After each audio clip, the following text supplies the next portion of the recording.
I'm Anza Basi, and I'm eldest among 5 children. Originally, I'm from Larkana, but my family moved to Islamabad when I was 14. I did my O-levels and A-levels from City School Islamabad, Capital's campus, and afterwards I joined NUST for a bachelor's in public administration.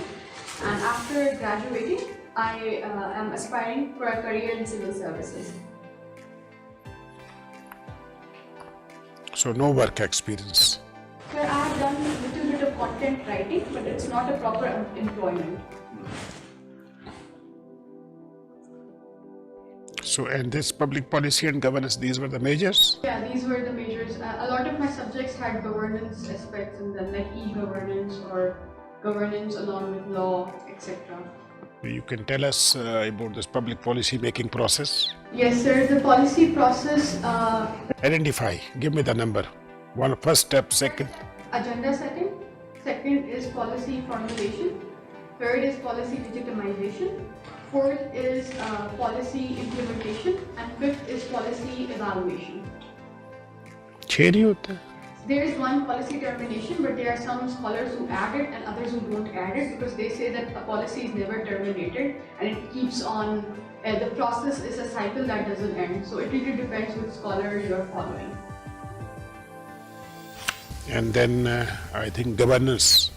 What is the difference between governance and good governance? So governance is simply steering of the government or how government works. Well, whereas good governance has 8 characteristics.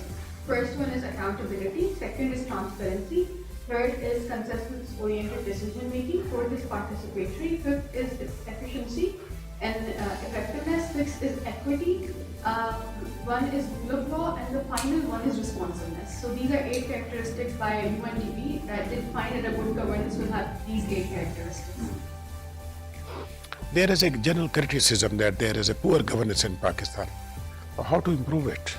So first and foremost, governance can be improved by looking at the key issue over here. We have widespread corruption. As you can see, the corruption perception index is 120 of Pakistan's rank is 120, and other than that, World Bank's corruption control over corruption is, I guess, 23 or 32%, I'm not sure. So first issue is corruption. We have to deal with that. For that we need accountability, and accountability has to be top to down, so people know that people at the higher level are being held accountable for the corruption they do.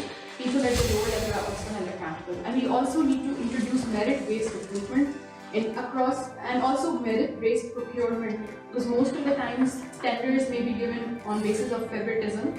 So we need to have a strong merit-based policies in order to make our governance better and in order to reduce corruption.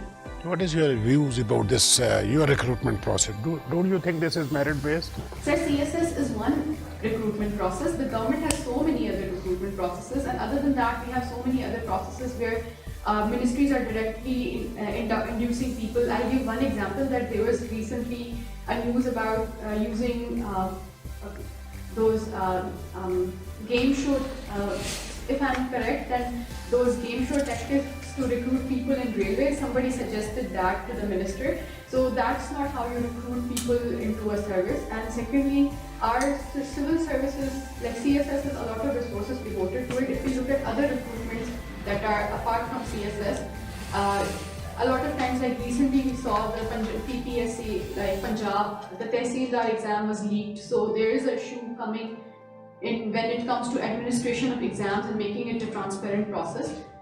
CSS is far better off than other exams, but other exams are suffering. So we need to make it proper